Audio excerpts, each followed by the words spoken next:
Mr. Falkowski, did you want to take up Mr. Alexander's matter? Mr. Alexander, case number 375134. Oh, hang on just a second, Mr. Falkowski. Mr. Alexander has asked for a video of the proceeding. Excuse me, are you attempting to serve me something, sir? Your Honor, for the record, I gave Mr. Alexander some advance sheets. Your Honor, I would object at this time. Well, it was just additional authority that came to my attention after I filed my response. I basically am in court. Objection, Your Honor. I'm the moving party, and I'd like to address the court before Mr. Falkowski says another word. And based on situations and circumstances... Would you like to sign this first? I'm sorry, sir, I can't do that. Well, can't use the case, sir. Although procedurally I may be somewhat out of order, I would ask it be set over until Friday, since one of the rights that Mr. Alexander is stating that I'm violating is his right to counsel on the underlying contempt action, and if it was continued until Friday, a public defender would be present, could advise him on that issue. I think that's the first issue we should take up, is whether or not he's representing himself, or whether or not he wants a public defender appointed. Mr. Alexander, you know I can't proceed without a stipulation. Do you wish me to send this over to the presiding judge?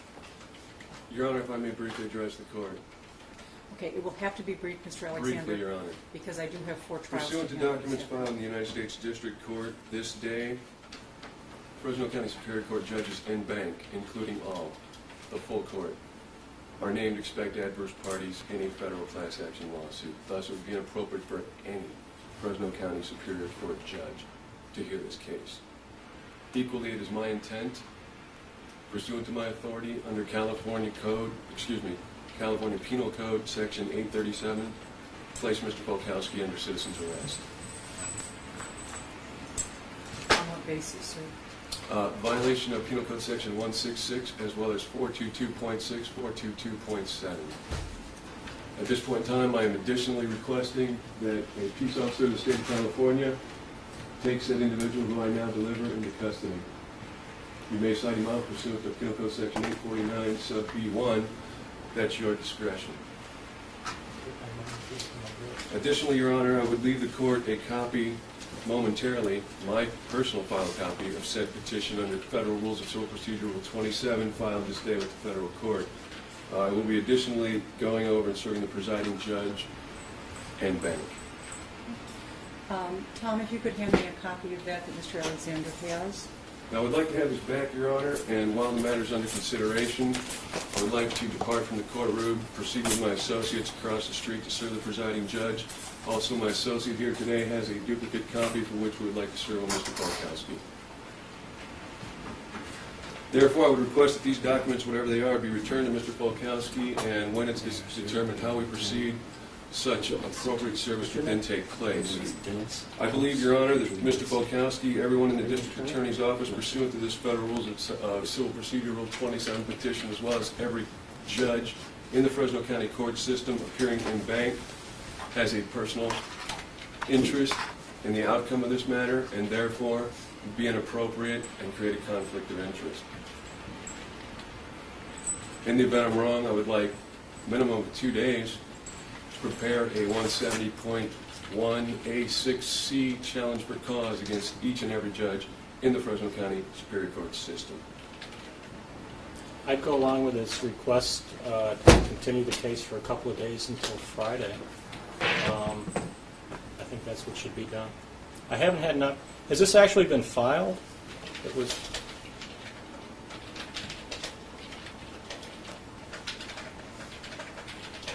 My copy indicates that it has been lodged with the clerk of the U.S. District Court.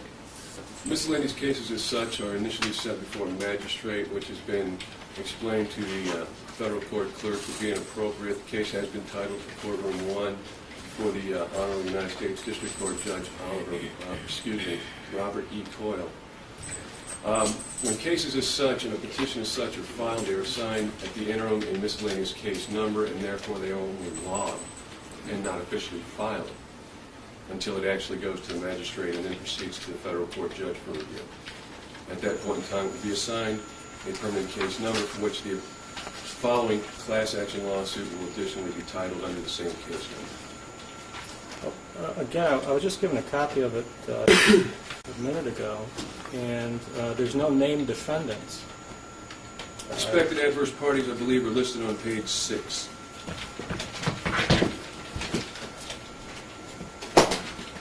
Defendants are not, Your Honor, in such a petition to be identified as actual defendants, rather are to be listed as expected adverse parties. And that is in compliance with Federal Rules of Civil Procedure Rule 27. I'm sorry, on page 6? Excuse me, page 8, number 4, James Polkowski, Deputy District Attorney, County of Fresno, ETAL, Family Support Division, number 77777, P.O. Box. Thank you, I found it.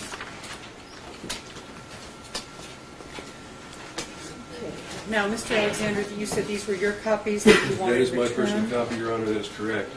Serving the presiding judge and bank would then be his obligation to make the duplicate copies and forward them to every single judge associated. Tom, if you could return this to,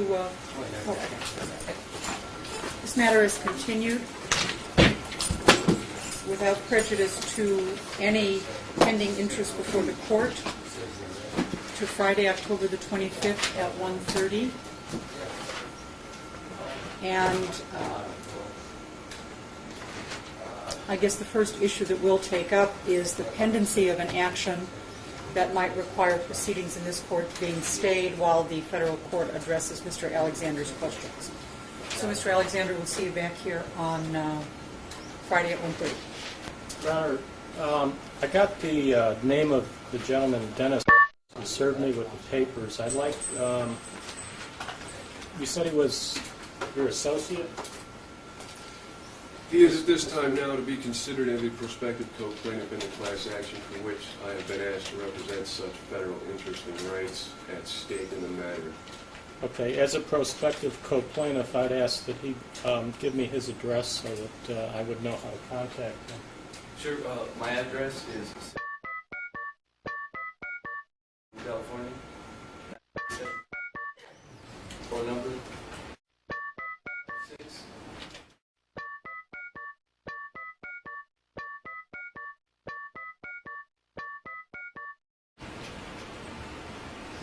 Okay, and are you participating in the citizen's arrest? No, sir, he is not. He's not, you're not participating? No, sir, he is not. He can answer for himself. No, sir. You're not participating? No. Okay. Mr. Falkowski, I would reserve to you, having had Mr. identified today as a prospective co-plaintiff, I'm not certain what, if any, effect that would have upon the validity of service by a party. You would, of course, be, I would reserve, simply as a procedural matter, your right to object to that service if he is in fact deemed to be a party to the action. Your Honor, having not directly considered that at the moment, we could return that document and Mr. or Mr.